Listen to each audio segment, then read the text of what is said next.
Hello tout le monde, qui dit nouveau jour dit nouvelle vidéo du challenge 30 vidéos. Donc aujourd'hui on va parler de symptothermie, donc ça va vous intéresser vous mesdames, mais aussi vous messieurs qui êtes potentiellement en couple avec une femme qui souhaite se mettre à la symptothermie ou bien qui s'y est déjà mise.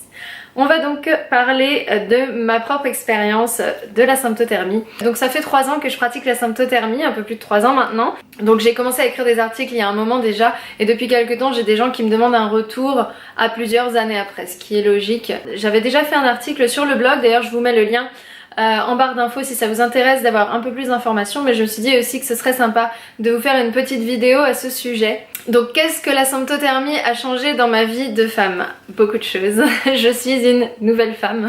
Principalement ça va être les effets secondaires. Donc comme j'ai arrêté la pilule et que je me suis mise à la symptothermie, forcément je n'ai plus d'effets secondaires. Alors il faut savoir que ça a mis des mois avant de partir, donc si vous êtes dans ce cas et que vous venez d'arrêter la pilule, en tout cas une contraception hormonale, que ce soit la pilule ou le stérilet hormonal, ne vous inquiétez pas, ça met des mois à revenir au niveau des effets secondaires, qu'ils soient maux de tête, prise de poids, douleurs aux jambes comme moi j'en avais. Il n'y a aucun problème. Personnellement j'avais des problèmes de sécheresse qui ont mis minimum 3 mois à s'améliorer un tout petit peu, des douleurs aux jambes qui ont mis 2 mois à commencer à s'apaiser. Donc là-dessus ne vous en faites pas, c'est normal que ça prenne un peu de temps. Et donc 3 ans après je peux dire qu'enfin je suis libérée de tout ça. C'est clair, j'ai plus d'effets secondaires puisque j'ai un cycle 100% naturel.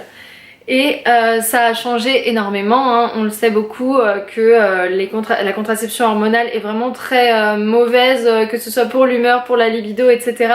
Il y a plein de petites choses qui nous gâchent le quotidien. Personnellement, je suis heureuse de pouvoir dire que depuis 3 ans, je suis tranquille à ce niveau. Alors la symptothermie a aussi changé une part énorme par rapport à mon rapport à mon corps, c'est-à-dire que j'écoute beaucoup plus mon corps, vu que la symptothermie c'est un mélange d'observations diverses pour connaître sa fertilité. Forcément on en vient petit à petit à être de plus en plus à l'écoute de son corps et carrément à ce que certaines choses soient instinctives. Donc on va continuer les observations assidûment parce que je le répète, c'est très important d'être très assidu dans cette méthode, mais on va aussi ressentir parfois d'instinct qu'on est en train d'ovuler parce qu'on va avoir une certaine variation. Parfois même ça se trouve sur l'odeur corporelle, au niveau de l'odeur corporelle, au niveau de un chatouillis à l'ovaire, quelque chose comme ça. Par contre si vous avez une douleur, vaut mieux consulter. Si ça reste au stade de chatouillis, ça peut être normal. Certaines femmes sentent leur ovulation carrément.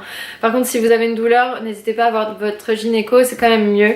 Qui dit être à l'écoute de son corps dit aussi avoir envie de lui faire plus de bien. Donc personnellement ça fait 3 ans que j'ai entamé une démarche d'un rapport plus sain avec mon corps et ça s'applique dans tous les domaines. Donc c'est manger plus sainement, essayer de faire du bien à son corps mais aussi à sa tête parce qu'on sait que les hormones sont directement reliées au stress, à l'humeur, etc. Et donc voilà, avoir envie de faire du bien à son corps tout simplement, ce qui permet d'être mieux dans sa vie de tous les jours. Et personnellement je vois une grosse différence par rapport à ça dans la symptothermie. C'est clair qu'avant j'étais sous pilule comme une grosse partie des femmes et j'écoutais simplement pas mon corps, hein.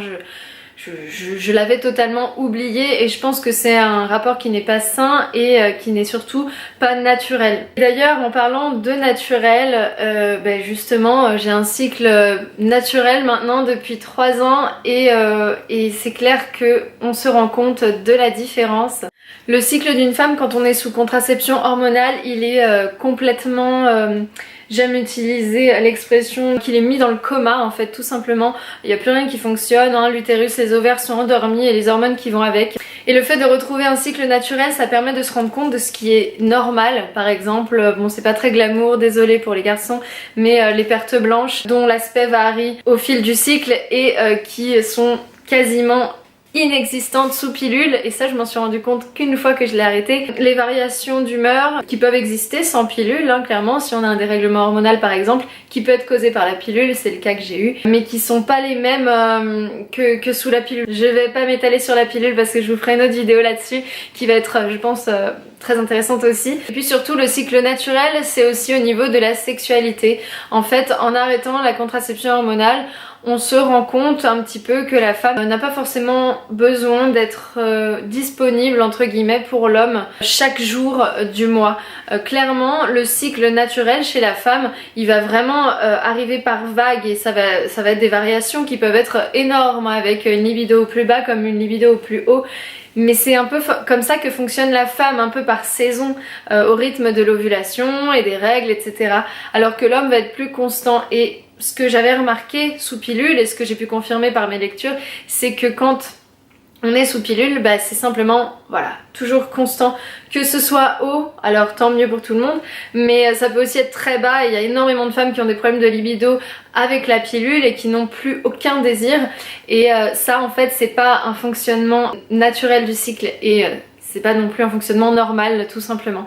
Et donc bah voilà, pratiquer la symptothermie depuis 3 ans et ne plus avoir de contraception hormonale, ça m'a permis de retrouver aussi ce cycle et ce rapport un peu plus naturel avec mon chéri. Je pense que toutes les femmes qui n'ont plus de contraception hormonale peuvent dire la même chose à ce sujet. Donc ce sont les principaux aspects de ma vie qui ont changé grâce à la symptothermie. Je le dirai jamais assez, mais pour moi ça a été une totale révélation dans tous les domaines de ma vie. Ça m'a permis d'évoluer, de devenir une autre femme et de me sentir plus femme d'ailleurs. Et je pourrais jamais m'arrêter d'en parler tellement ça m'a révélé quoi. J'espère que cette vidéo vous aura appris quelques petites choses, vous aura plu. Si c'est le cas, n'hésitez pas à me mettre un petit pouce et à vous abonner à ma chaîne pour recevoir les prochaines vidéos. Je vous souhaite une très bonne journée, je vous dis à demain pour la prochaine vidéo du challenge 30 jours. Et d'ici là, portez-vous bien, prenez soin de vous. Je vous fais plein de bisous.